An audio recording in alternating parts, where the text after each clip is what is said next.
Feliz y bendecido día, aprendiendo un curso de milagros.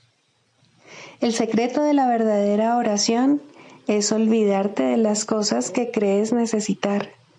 Pedir algo específico es igual que ver el pecado primero y luego perdonarlo.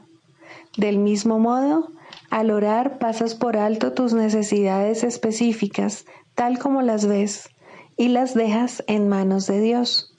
Ahí se convierten en los regalos que le haces, pues le dicen que no antepondrás otros dioses a Él, ni que quieres otro amor que el suyo.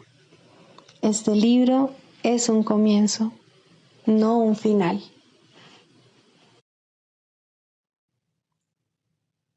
Del prefacio, que postula, párrafo 3. Del conocimiento y de la percepción surgen dos sistemas de pensamiento distintos que se oponen entre sí en todo. En el ámbito del conocimiento no existe ningún pensamiento aparte de Dios, porque Dios y su creación comparten una sola voluntad.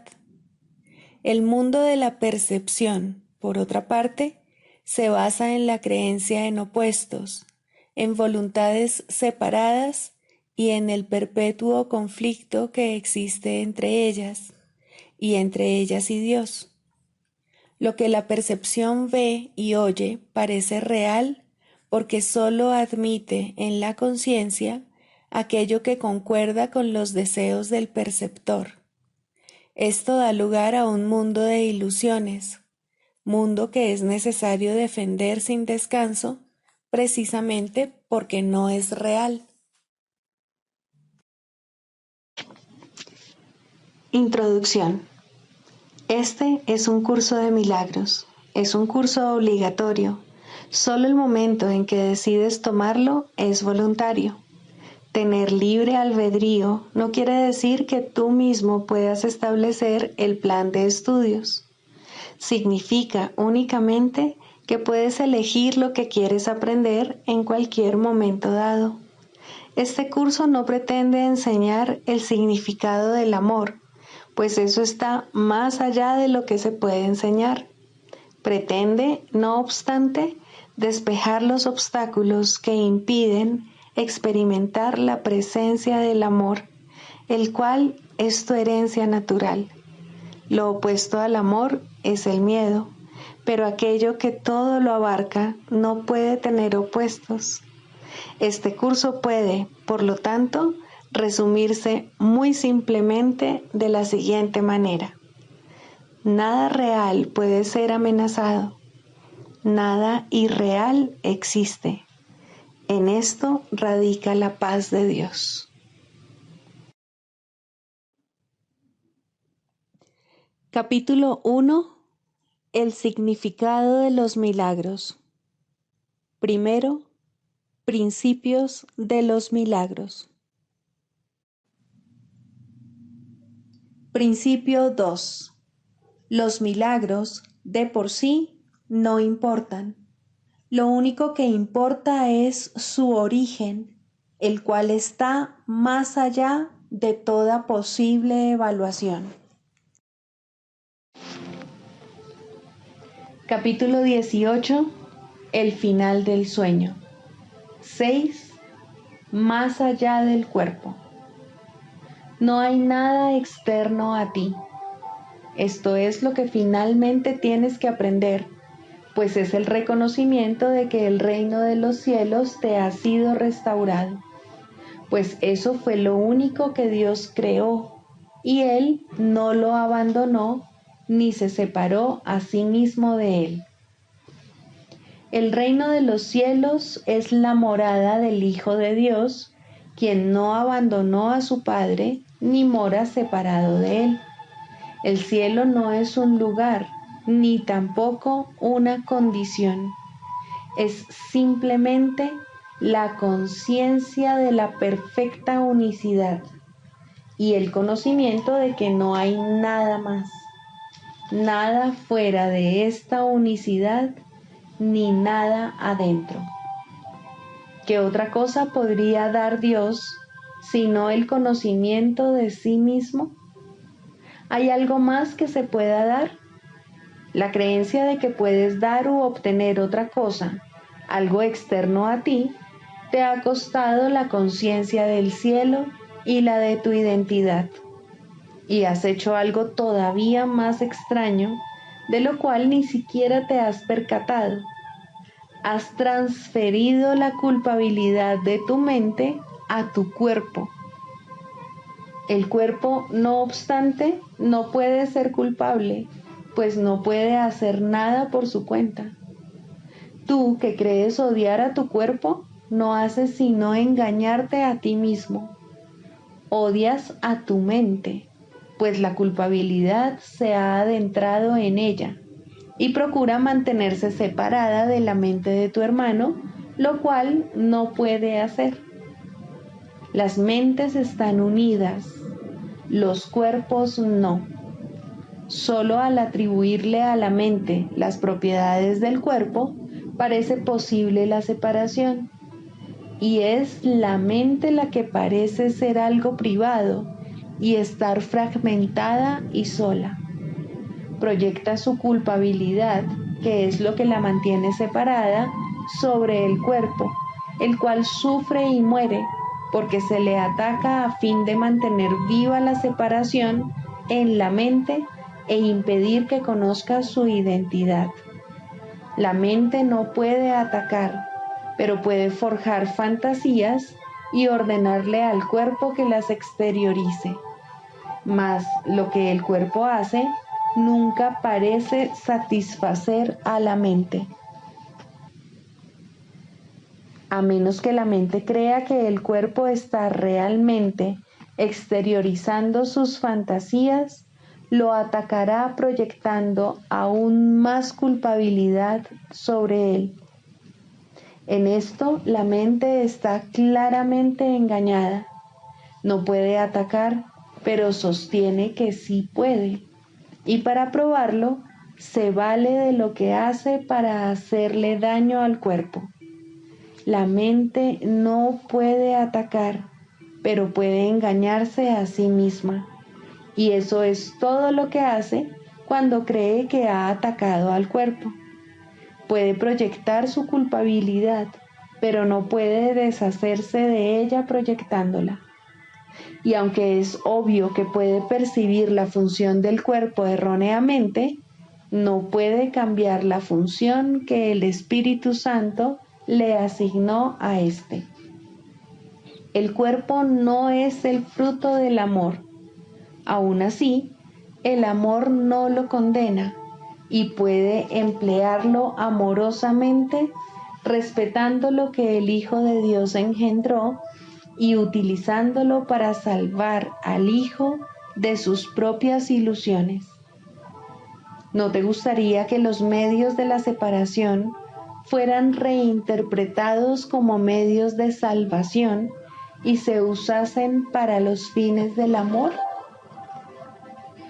¿No le darías la bienvenida y le prestarías tu apoyo a este intercambio de fantasías de venganza por tu liberación de ellas? La percepción que tienes del cuerpo puede ser ciertamente enfermiza, pero no debes proyectar eso sobre él, pues tu deseo de hacer que lo que no tiene la capacidad de destruir sea destructivo, no puede tener ningún efecto real. Lo que Dios creó solo puede ser como Él quiere que sea, pues así lo dispone su voluntad. Tú no puedes hacer que su voluntad sea destructiva. Puedes, no obstante, forjar fantasías en las que tu voluntad entra en conflicto con la suya, pero eso es todo. Es una locura usar el cuerpo como chivo expiatorio sobre el que descargar tu culpabilidad, dirigiendo sus ataques y culpándolo luego por lo que tú mismo quisiste que hiciese. Es imposible exteriorizar fantasías, pues éstas siguen siendo lo que tú deseas y no tienen nada que ver con lo que el cuerpo hace.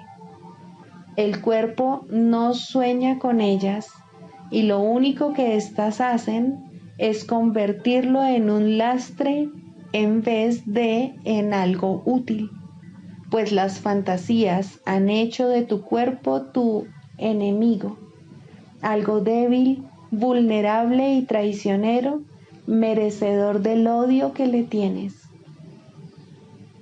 ¿De qué te ha servido todo esto? Te has identificado con eso que odias, el instrumento de venganza y la aparente fuente de tu culpabilidad.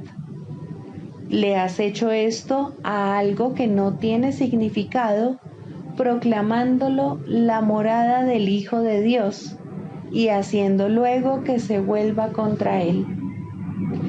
Este es el anfitrión de Dios que tú has engendrado, y ni Dios ni su Santísimo Hijo pueden hospedarse en una morada donde reina el odio y donde tú has sembrado semillas de venganza, violencia y muerte. Esa cosa que engendraste para que estuviese al servicio de tu culpabilidad se interpone entre ti y otras mentes. Las mentes están unidas, pero tú no te identificas con ellas. Te ves a ti mismo encerrado en una celda aparte, aislado e inaccesible, y tan incapaz de establecer contacto con otros como de que otros lo establezcan contigo. Odias esta prisión que has construido y procuras destruirla, pero no quieres escaparte de ella ni dejarla indemne y libre de toda culpa. Sin embargo, esa es la única manera de escapar. La morada de la venganza no es tu hogar.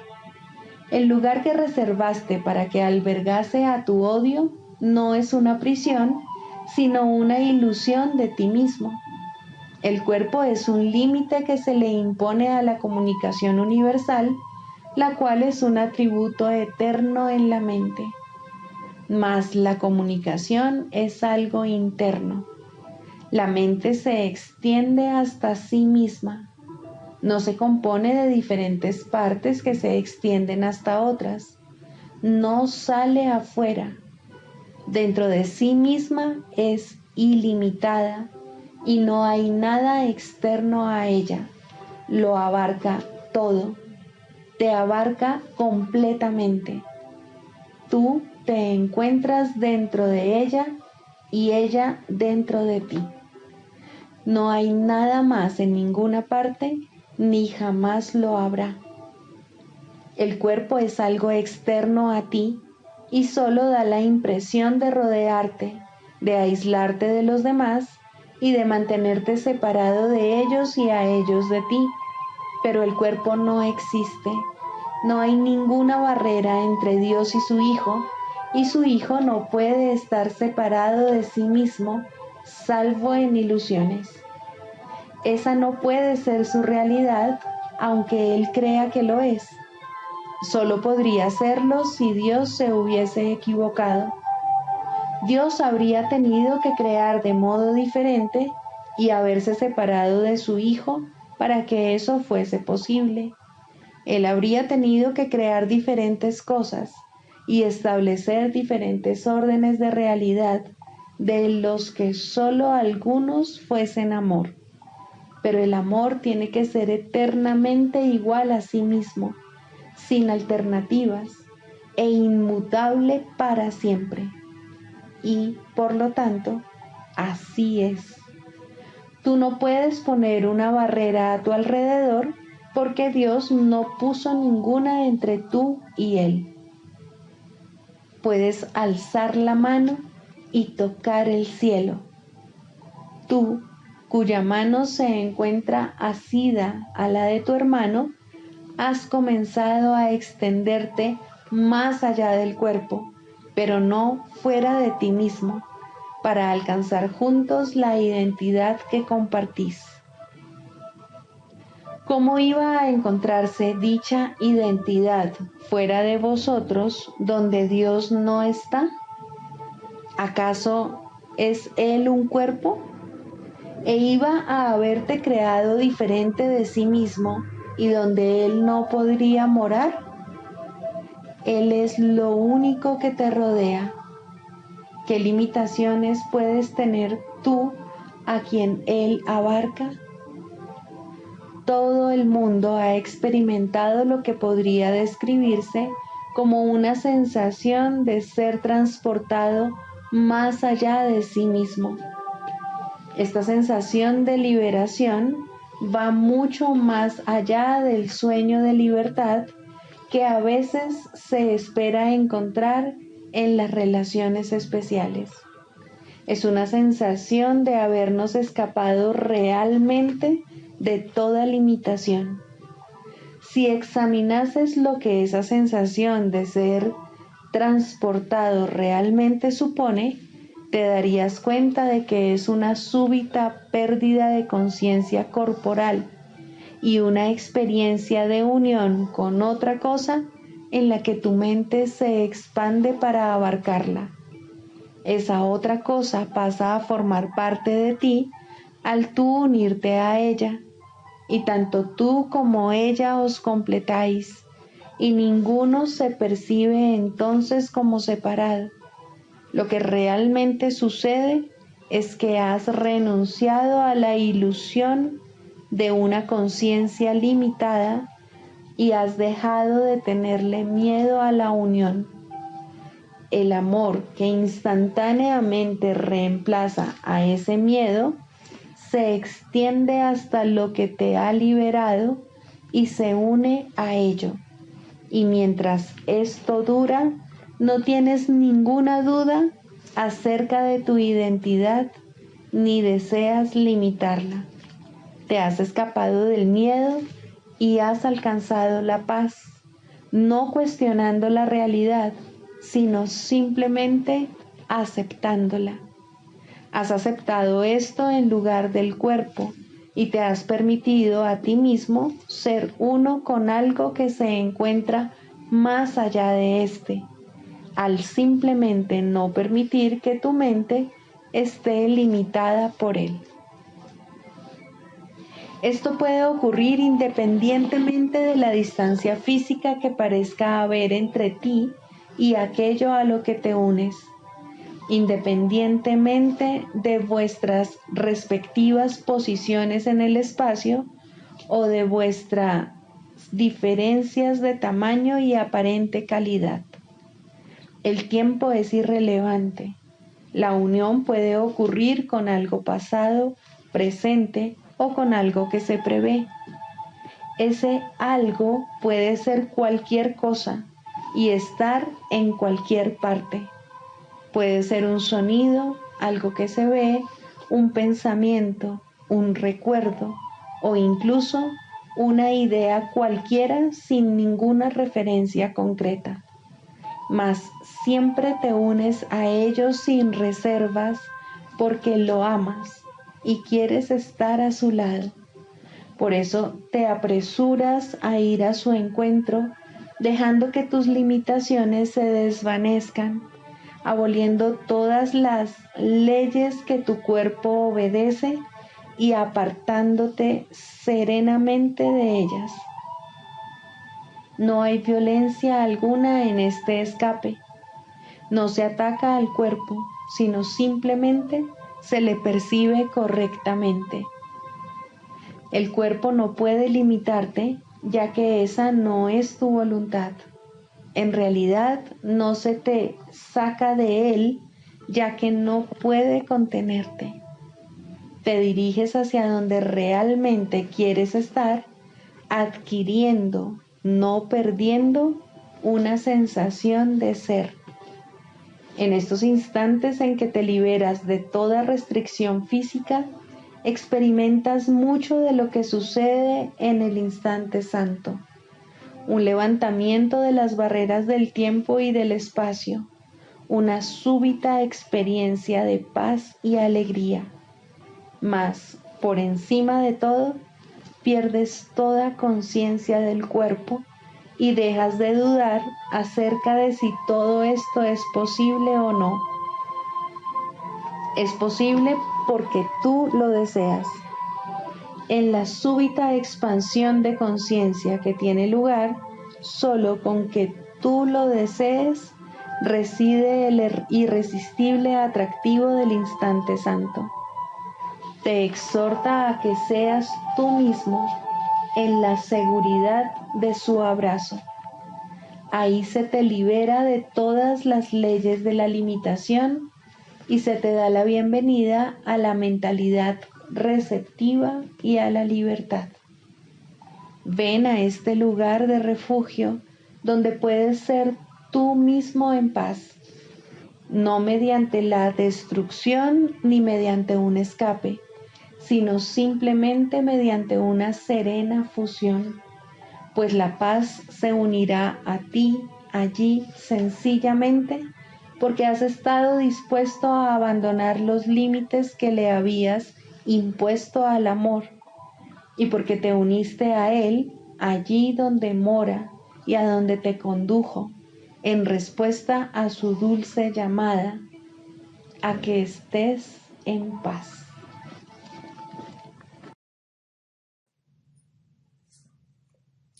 Libro de ejercicios, lección 120, para los repasos de mañana y noche. Primero, descanso en Dios. Hoy descanso en Dios y dejo que Él obre en mí y a través de mí, mientras descanso en Él en silencio y con absoluta certeza. Segundo, soy tal como Dios me creó. Soy el Hijo de Dios. Hoy dejo a un lado todas las enfermizas ilusiones que albergo acerca de mí mismo y dejo que mi Padre me diga quién soy. A la hora en punto, descanso en Dios. Media hora más tarde, soy tal como Dios me creó.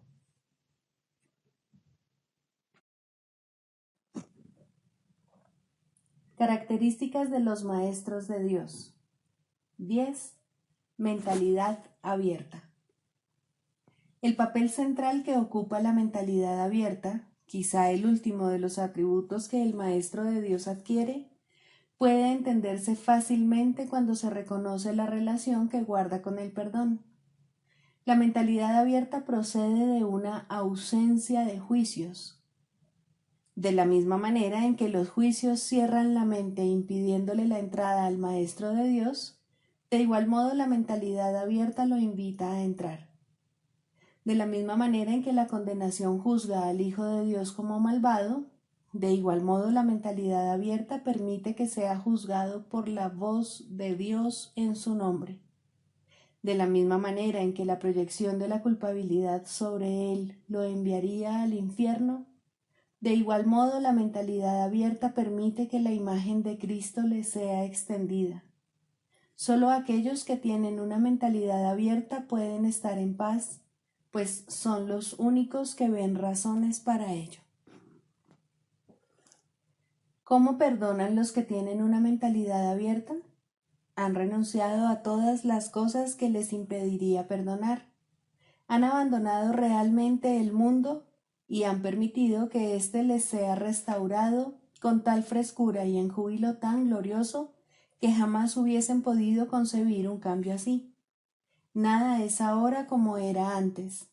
Todo lo que antes parecía opaco y sin vida, ahora no hace sino refulgir. Lo que es más, todas las cosas les dan la bienvenida, ya que ha desaparecido toda sensación de amenaza. Ya no quedan tinieblas que oculten la faz de Cristo. Ya se ha logrado el objetivo. El perdón es la meta final del programa de estudios, pues allana el camino para lo que se encuentra más allá de todo aprendizaje. El programa de estudios no hace ningún esfuerzo por excederse de su verdadero objetivo. El perdón es su único objetivo, en el cual converge en última instancia todo aprendizaje. Ciertamente, eso es suficiente. Habrás notado que la lista de atributos de los maestros de Dios no incluye las características que constituyen la herencia del Hijo de Dios. Términos tales como amor, inocencia, perfección, conocimiento y verdad eterna no aparecen en este contexto, pues no serían apropiados aquí.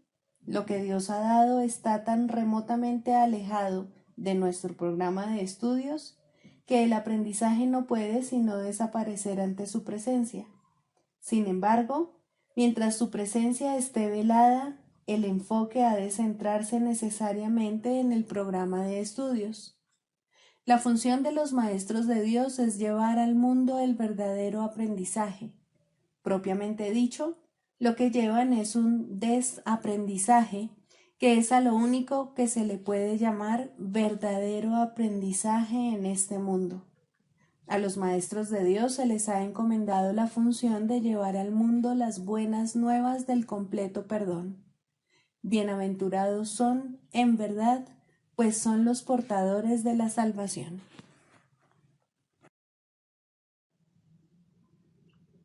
Manual para el maestro, pregunta 16. ¿Cómo debe pasar el día el maestro de Dios? Para un maestro de Dios avanzado, esta pregunta es irrelevante. No tiene un programa fijo, pues las lecciones cambian de día en día. Pero el maestro de Dios está seguro de una sola cosa: las lecciones no cambian al azar. Al darse cuenta de esto y entender que es verdad, el maestro descansa contento. Se le dirá cuál ha de ser su papel hoy, mañana y siempre. Y aquellos que compartan ese papel con él le encontrarán para que juntos puedan aprender las lecciones de ese día. Nadie de quien él tenga necesidad estará ausente. No se le enviará a nadie que no tenga un objetivo de aprendizaje ya establecido y que pueda aprender ese mismo día. Para el maestro de Dios avanzado, esta pregunta es, por consiguiente, superflua. Ya la planteó y ya se le contestó, y él se mantiene en continuo contacto con la respuesta. Ya lo tiene todo y ve desplegarse ante él, seguro y libre de obstáculos, el camino que tiene que recorrer. Pero, ¿qué ocurre con aquellos que todavía no han alcanzado la certidumbre que él posee? Esos aún no están listos para una falta de estructura así. ¿Qué es lo que tienen que hacer para aprender a entregarle el día a Dios? Hay algunas reglas generales a seguir, aunque cada cual debe usarlas a su manera como mejor pueda. Las rutinas como tales son peligrosas porque se pueden convertir fácilmente en dioses por derecho propio y amenazar los mismos objetivos para los que fueron establecidas. Se puede decir, por lo tanto, que en términos generales es mejor comenzar el día bien. Siempre es posible, no obstante, comenzar de nuevo si no se comenzó debidamente. Con todo, es obviamente ventajoso comenzarlo bien y de esa manera ahorrar tiempo.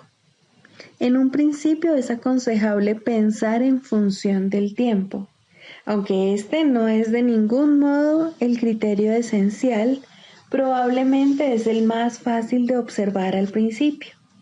Inicialmente se hace hincapié en ahorrar tiempo, que si bien sigue siendo importante a lo largo de todo el proceso de aprendizaje, se recalcará cada vez menos. De entrada, podemos decir con seguridad que el tiempo que se dedica a comenzar bien el día ciertamente ahorra tiempo. ¿Cuánto tiempo debe emplearse en ello? Eso depende del mismo Maestro de Dios, quien no puede adjudicarse a sí mismo ese título hasta que haya completado el libro de ejercicios, ya que estamos aprendiendo dentro del marco de este curso. Después de haber finalizado las sesiones de práctica más estructuradas contenidas en el libro de ejercicios, la necesidad individual será el factor determinante. Este curso es siempre práctico. Puede ser que el Maestro de Dios no se encuentre en una situación que sea conducente a pasar unos minutos en un estado de quietud, nada más al despertarse. Si ese es el caso, que recuerde tan solo que su elección es pasar un ratito con Dios lo antes posible y que lo haga. La cantidad de tiempo que dedique a ello no es lo más importante. Uno puede fácilmente pasarse 1 hora sentado, inmóvil, con los ojos cerrados y no lograr nada. O bien puede, con igual facilidad, dedicarle a Dios solo un instante y en ese instante unirse a Él completamente. Quizá la única generalización que puede hacerse al respecto es la siguiente. Dedica un rato, lo antes posible, después de despertarte, a estar en silencio. Y continúa durante 1 o 2 minutos más después de que haya comenzado a resultarte difícil. Probablemente descubrirás que la dificultad disminuye y desaparece. En caso de no ser así, ese es el momento de parar. Por la noche se debe seguir el mismo procedimiento. Tal vez tu periodo de sosiego deba ser temprano en la noche, si no te es posible hacerlo inmediatamente antes de irte a dormir. No debes hacerlo acostado, es mejor estar sentado, en cualquier postura que prefieras.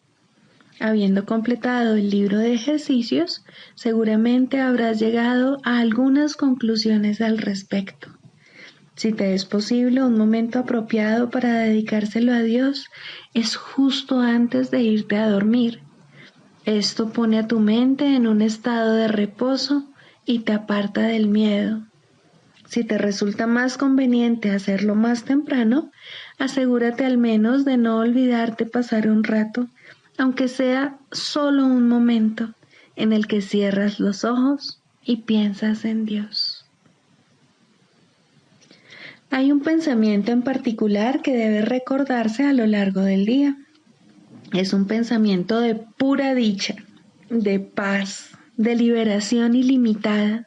Ilimitada porque todas las cosas se liberan dentro de él. Crees que has construido un lugar seguro para ti mismo. Crees que has forjado un poder que te puede salvar de todas las cosas aterradoras que ves en sueños. Pero no es así. Tu seguridad no reside ahí. A lo que renuncias es simplemente a la ilusión de que puedes proteger tus ilusiones. Ese es tu temor y solo ese. Qué insensatez estar atemorizado por nada, nada en absoluto. Tus defensas son inservibles, mas tú no estás en peligro. No tienes ninguna necesidad de ellas. Reconoce esto y desaparecerán, y solo entonces aceptarás tu verdadera protección. Cuán fácil y tranquilamente transcurre el tiempo para el Maestro de Dios que ha aceptado su protección. Todo lo que antes hacía en nombre de su propia seguridad ha dejado de interesarle, puesto que está a salvo y sabe que lo está. Tienen un guía que no le ha de fallar.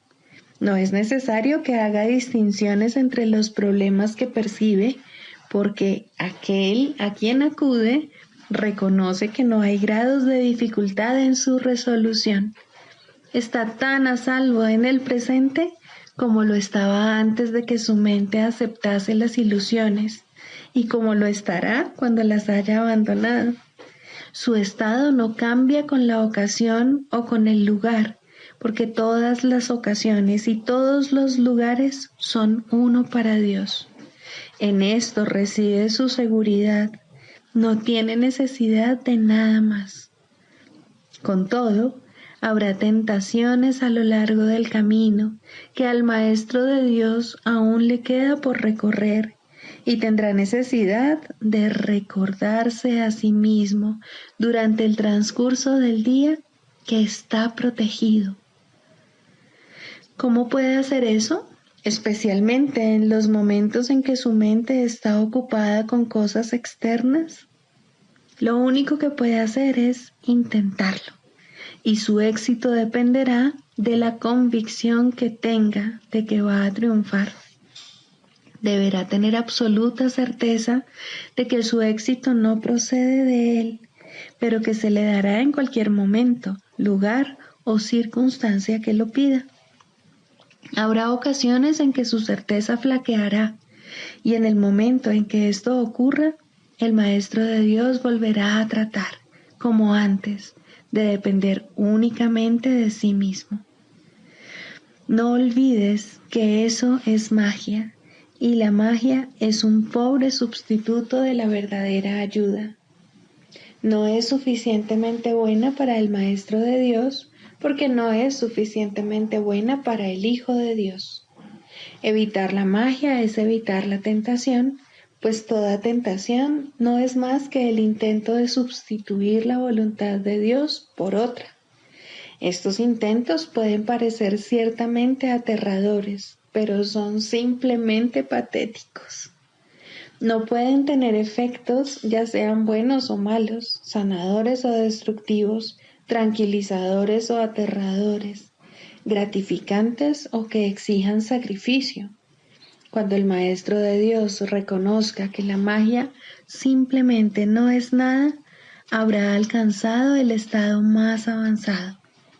Todas las lecciones intermedias no hacen sino conducirle a este estado y facilitar el que este objetivo esté más cerca de reconocerse, pues cualquier tipo de magia, sea cual sea su forma, es simplemente impotente. Su impotencia explica por qué es tan fácil escaparse de ella. Es imposible que lo que no tiene efectos pueda aterrorizar. No hay nada que pueda sustituir a la voluntad de Dios. Dicho llanamente, a este hecho es al que el Maestro de Dios dedica su día. Cualquier otro sustituto que acepte como real tan solo puede engañarle, mas está a salvo de cualquier engaño si así lo decide. Quizá necesite recordar: Dios está conmigo, no puedo ser engañado. Quizá prefiera usar otras palabras, o solo una, o ninguna. En cualquier caso, debe abandonar toda tentación de aceptar la magia como algo verdadero y reconocer que no solo no es aterradora, ni pecaminosa, ni peligrosa, sino que simplemente no significa nada. Al estar arraigada en el sacrificio y la separación, que no son más que dos aspectos de un mismo error, el Maestro de Dios elige simplemente renunciar a todo lo que nunca tuvo, y a cambio de ese sacrificio, entre comillas, se le restaura el cielo en su conciencia. ¿No te gustaría un intercambio así? El mundo lo haría gustosamente si supiera que se puede hacer. Los maestros de Dios son los que deben enseñarle que sí se puede, y por lo tanto, su función es asegurarse de que ellos mismos lo hayan aprendido. No hay otro riesgo durante el día, excepto el de poner tu confianza en la magia, pues solo eso conduce al dolor. No hay más voluntad que la de Dios. Sus maestros saben que esto es así, y han aprendido que todo lo demás es magia. Lo que mantiene viva la creencia en la magia es la ilusión simplista de que la magia da resultado. Los maestros de Dios deben aprender a detectar las diversas formas de magia a lo largo de todo su entrenamiento, cada día y cada hora, e incluso cada minuto y cada segundo, y a percibir el hecho de que no significan nada. Cuando se las deja de temer, desaparecen, y así se vuelve a abrir la puerta del cielo, y su luz puede volver a irradiar sobre la mente que se encuentra en paz.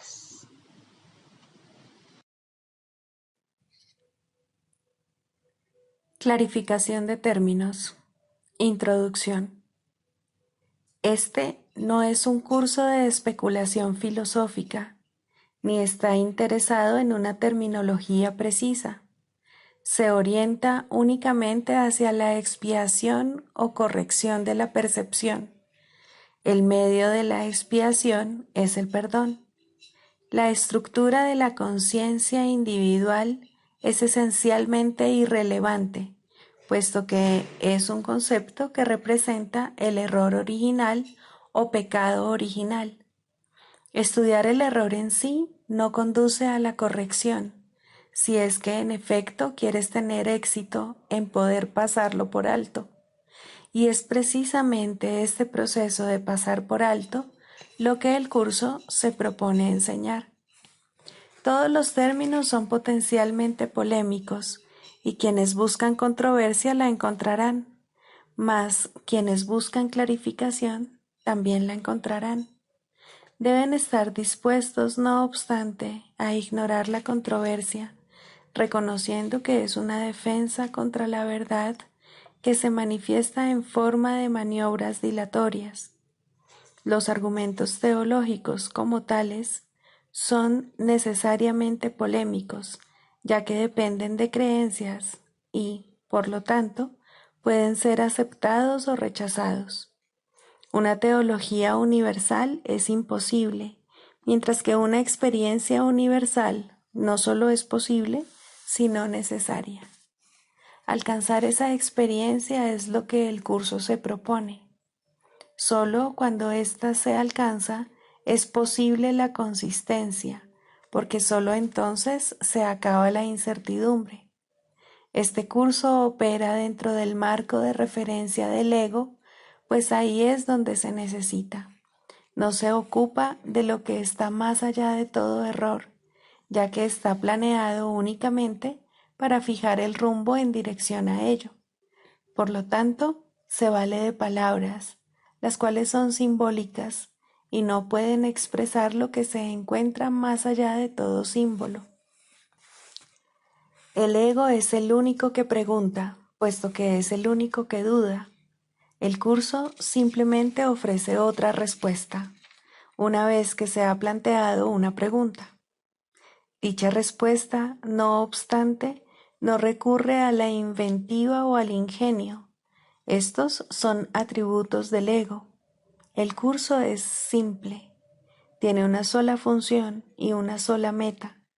Solo en eso es totalmente consistente, pues solo eso puede ser consistente. El ego exigirá muchas respuestas que este curso no provee. El curso no reconoce como preguntas aquellas que solo tienen la apariencia de preguntas, pero que son imposibles de contestar. El ego puede preguntar ¿cómo sucedió lo imposible? ¿A qué le ocurrió lo imposible? Y lo puede preguntar de muchas maneras, mas no hay una respuesta para ello, solo una experiencia. Busca solo esta y no permitas que la teología te retrase. Notarás que el énfasis que el curso pone en las cuestiones estructurales es muy breve y solo tiene lugar al principio. Dicho énfasis desaparece muy pronto para dar paso a la enseñanza central. Sin embargo, puesto que has pedido aclaraciones, a continuación se ofrecen unas cuantas para algunos de los términos utilizados.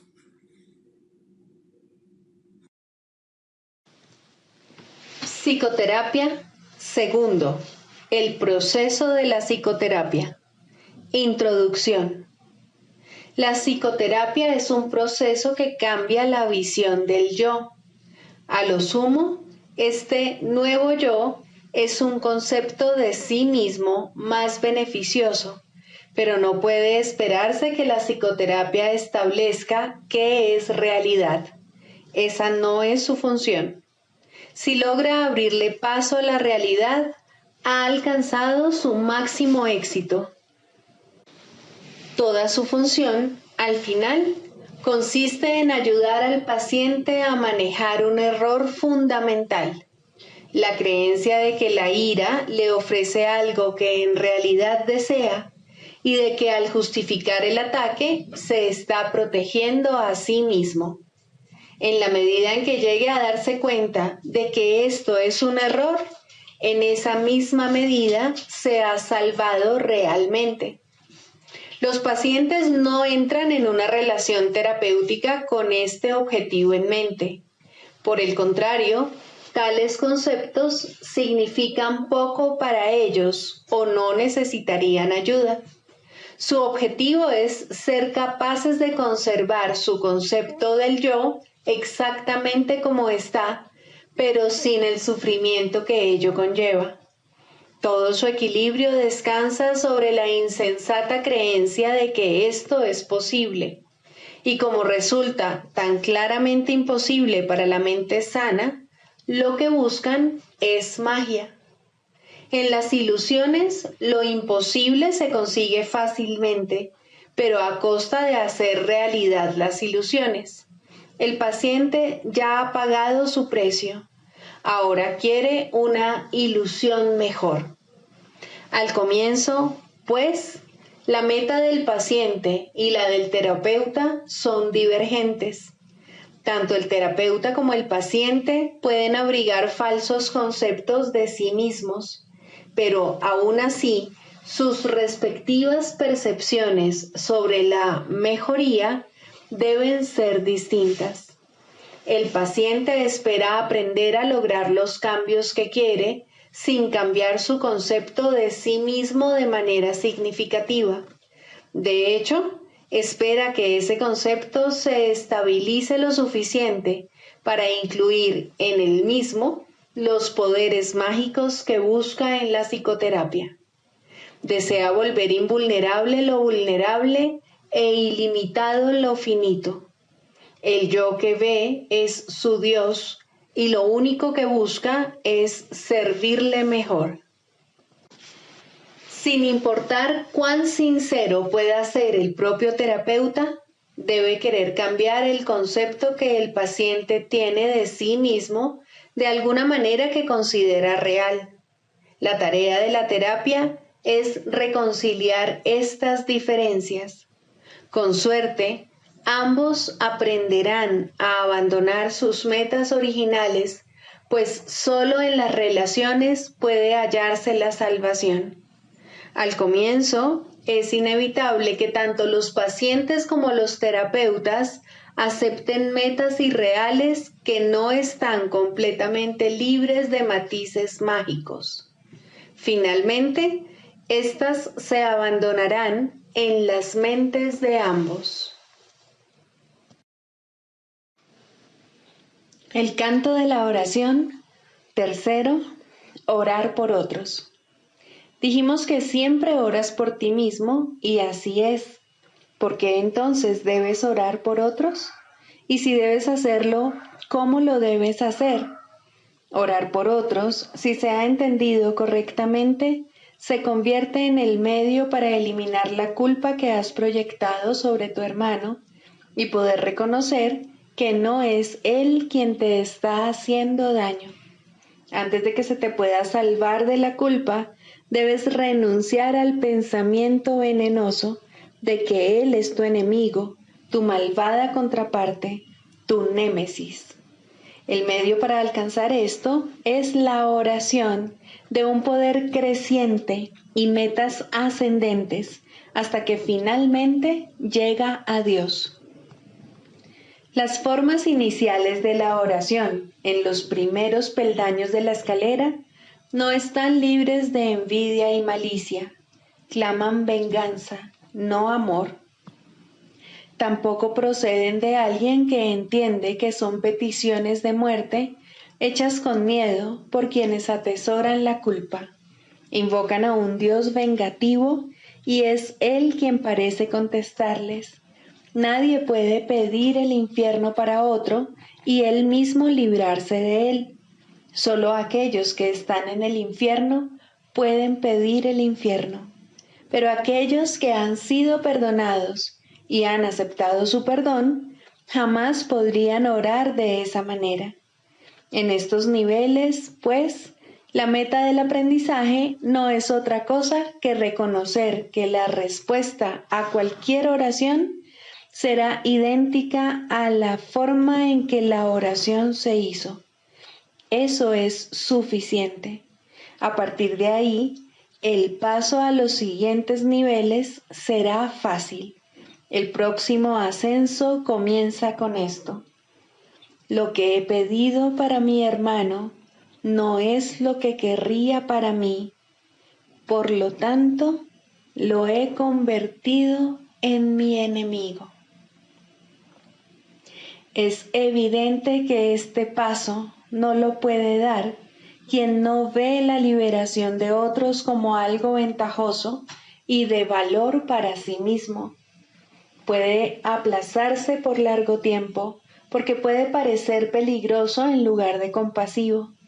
Para los culpables, ciertamente, parece una ventaja tener enemigos y este imaginado beneficio debe desaparecer si es que se ha de liberar a los enemigos. La culpa se debe abandonar, no ocultar. Esto no se puede hacer sin cierto dolor y tener un atisbo de la naturaleza misericordiosa de este paso puede llevar por algún tiempo a un profundo retraimiento en el miedo, pues las defensas del temor son temibles en sí mismas y cuando se reconocen, traen el miedo con ellas. No obstante, ¿qué ventaja le ha reportado jamás a un prisionero la ilusión del escape? Su verdadero escape de la culpa radica únicamente en el reconocimiento de que la culpa ha desaparecido. Mas, ¿cómo puede reconocerse esto mientras la oculte en otro y no vea que es la suya propia? El miedo a escapar hace difícil dar la bienvenida a la libertad y convertir a un enemigo en carcelero parece ofrecer seguridad. ¿Cómo, entonces, se le puede librar sin que se apodere de ti un profundo miedo? Has hecho de él tu salvación y tu escape de la culpa. Tu inversión en esta forma de escape es enorme y el miedo de renunciar a ella es grande en verdad. Aquíétate por un instante ahora mismo y piensa en lo que has hecho. No olvides que fuiste tú quien lo hizo y quien puede, por lo tanto, dejarlo ir. Extiende la mano. Este enemigo ha venido a bendecirte. Acepta su bendición y siente tu corazón elevarse y tu miedo desaparecer. No te aferres al miedo ni a él. Él es un hijo de Dios al igual que tú. No es un carcelero, sino un mensajero de Cristo. Sé esto para él, para que él lo sea para ti. No es fácil darse cuenta de que orar para pedir cosas, posición social, amor humano, regalos externos de la clase que sean, siempre se hace para establecer carceleros y ocultarse de la culpa. Estas cosas se emplean como metas que sustituyen a Dios y por lo tanto distorsionan el propósito de la oración. Desearlas es orar por ellas. Uno no necesita pedir explícitamente. La meta de alcanzar a Dios se pierde de vista cuando se va en pos de metas menores de la clase que sean, y la oración se convierte en una petición de enemigos. Incluso en esto se puede ver claramente el poder de la oración. Nadie que desee un enemigo dejará de encontrarlo, mas con igual seguridad perderá de vista la única meta real que se le ofrece. Piensa en el costo que ello supone y compréndelo bien. Todas las demás metas son a costa de Dios. Sigamos a Jesús haciendo del perdón algo tan natural como respirar y algo tan vital como el aire. Amén.